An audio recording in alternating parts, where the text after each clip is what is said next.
of play and yeah. I think I played well today, and even though it was straight sets, it was definitely a tough battle, and I knew to expect that from her.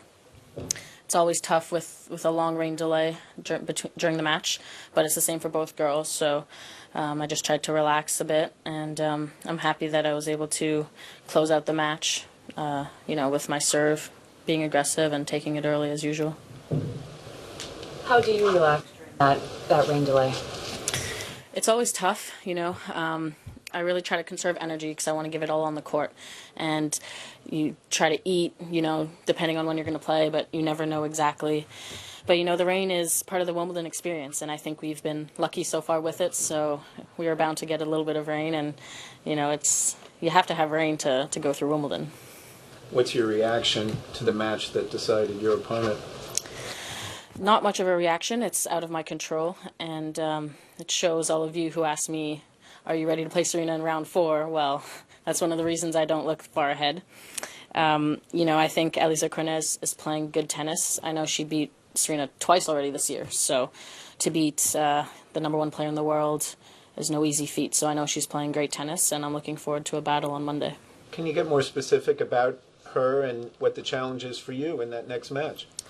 I played her once on clay last year, so I don't know if I'm going to think too much about that match or not, but I know she likes to be aggressive, but, her forehand she likes to put a bit more spin on it, and her backhand's a little bit more flat, and, I'm going to talk to my coach about a few tactical things, but besides that, focus on my side of the net, because that's when I play my best, when I focus on my serve, my return, and moving forward, which I think was a key today as well, moving forward. We're talking about the technical and the tactical part, but then there's the emotional part, which is always very important versus Alizé Cornet. Of course, I'm not going to worry about, her stuff on her side. I'm going to focus on me. I think tennis is very mental, so it's, something I think I've improved on a lot recently. And, no matter what, no matter how I'm playing or what's happening, I know I'm going to fight till the end and stay positive and just keep trying to play as well as I can. That's always my goal. So we could hear your coach saying, every point, Genie, every point. And why was it so important to just focus on that aspect of the game?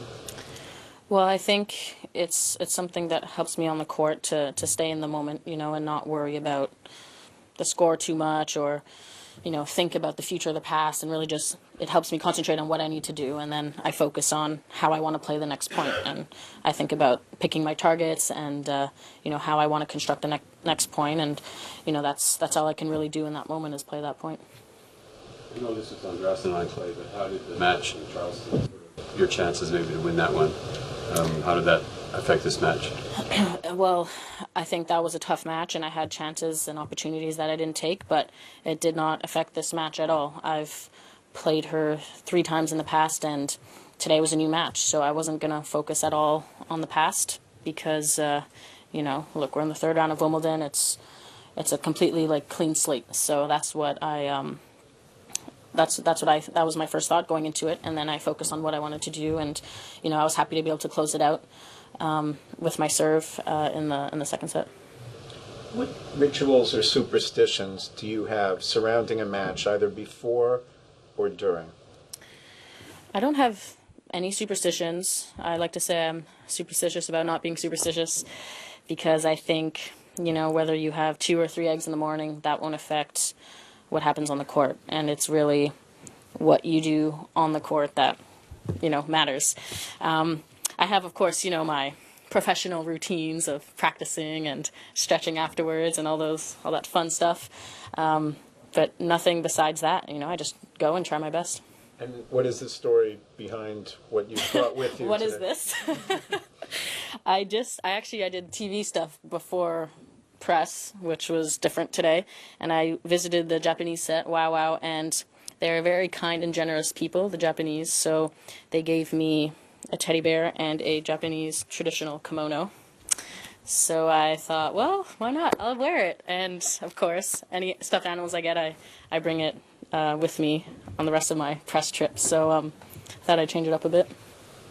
Genie Jim Parsons was there to support you. How did you meet him? And I know it's a random pairing, right?